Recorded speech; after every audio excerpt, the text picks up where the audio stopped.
All right, everybody, we're going to knock out a couple of quick horror reviews because as I do this, it is the weekend of August 14th, and a lot of stuff came out on the 7th and the 14th, so I've been knocking out a lot of movies, and we're going to talk about a couple of them. Let's get into... I've already forgot the name.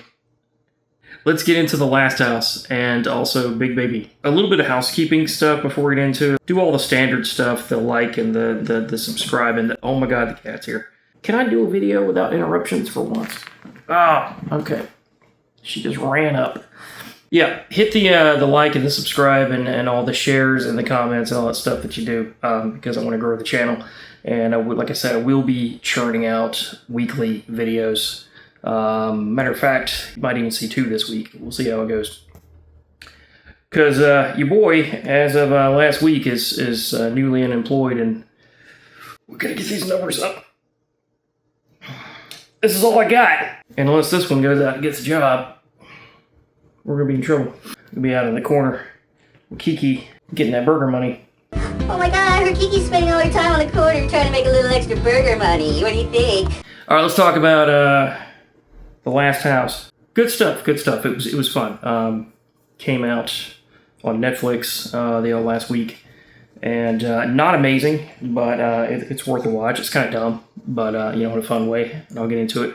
Last House basically centers on a massive thunderstorm that happens, creates water that seals in all the doors and windows so that you can't get out of your house, can't find a crack, you can't break open a window, the doors won't open, all that kind of thing. So everyone's locked in their houses for a long time. And then you find out later there's another threat, aside from just rain, that is actually causing all this.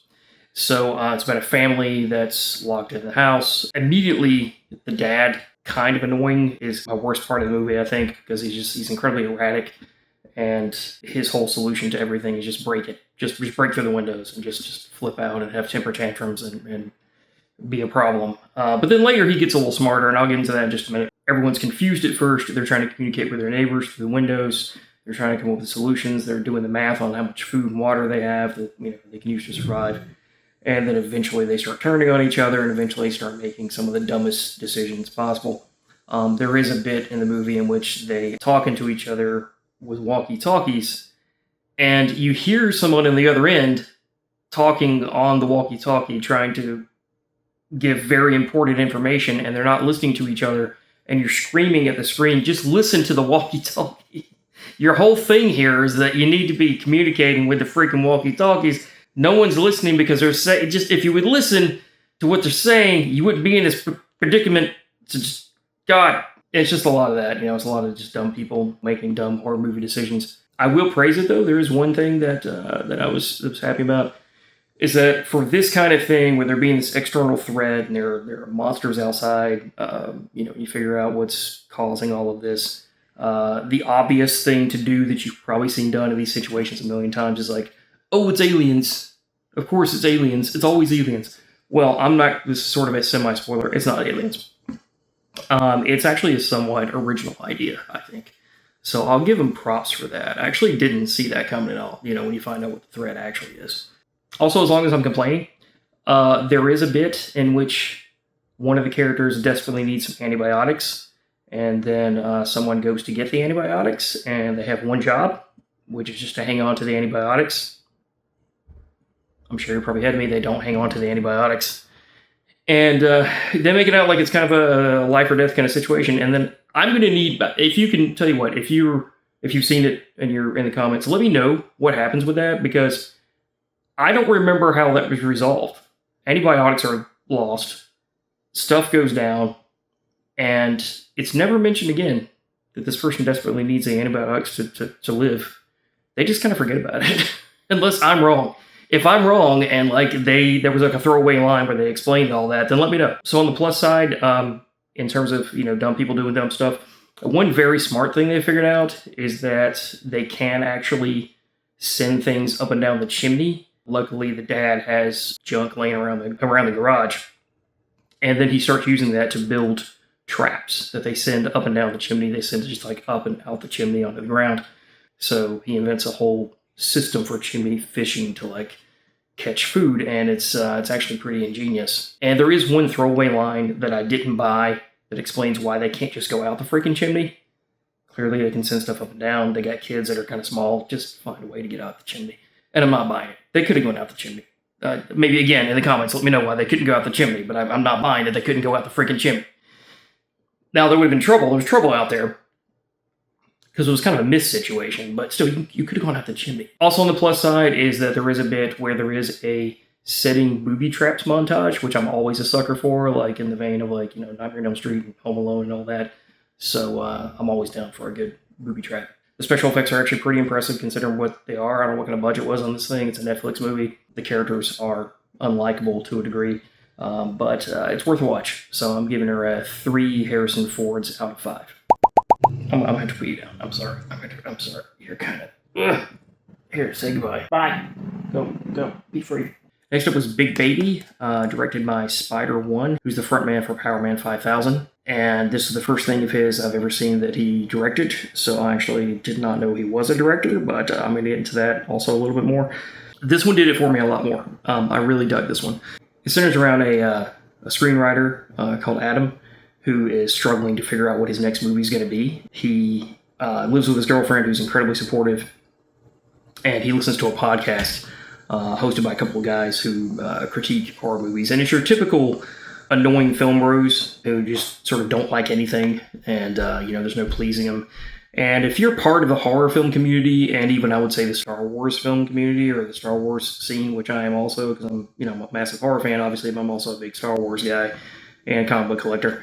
If you're part of like any of these major big fandoms, these guys. The internet is full of these guys, unfortunately. I don't have to tell you if you're watching this.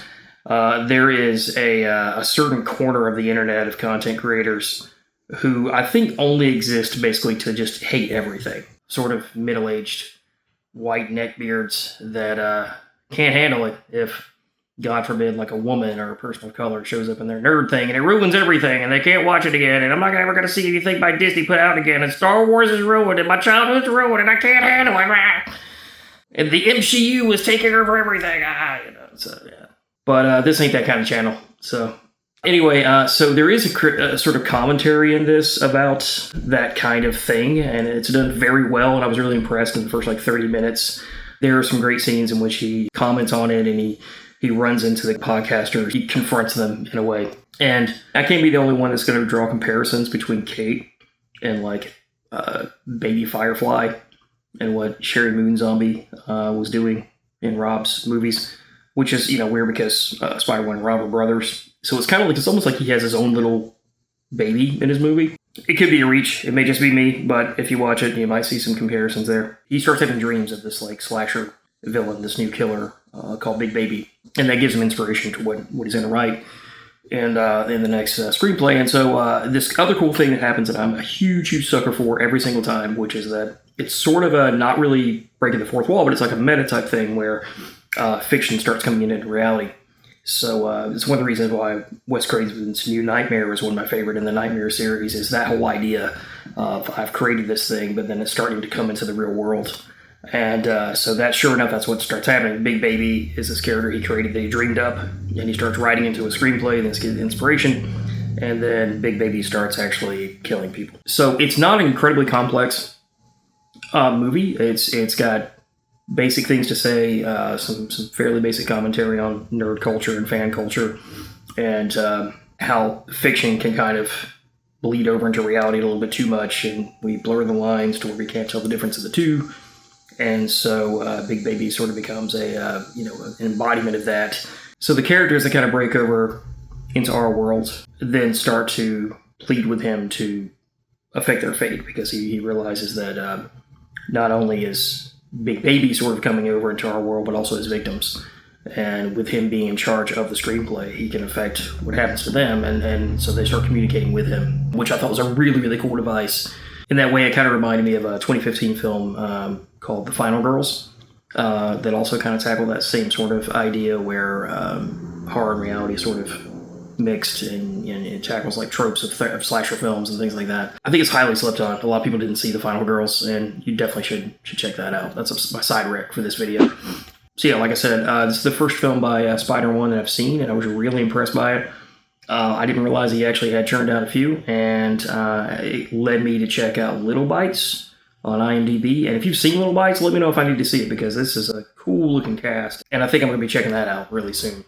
So yeah, definitely check it out. It's a fun way to start the season off, and I really dug it. And I give it a 3 out of 5 toxic podcasters.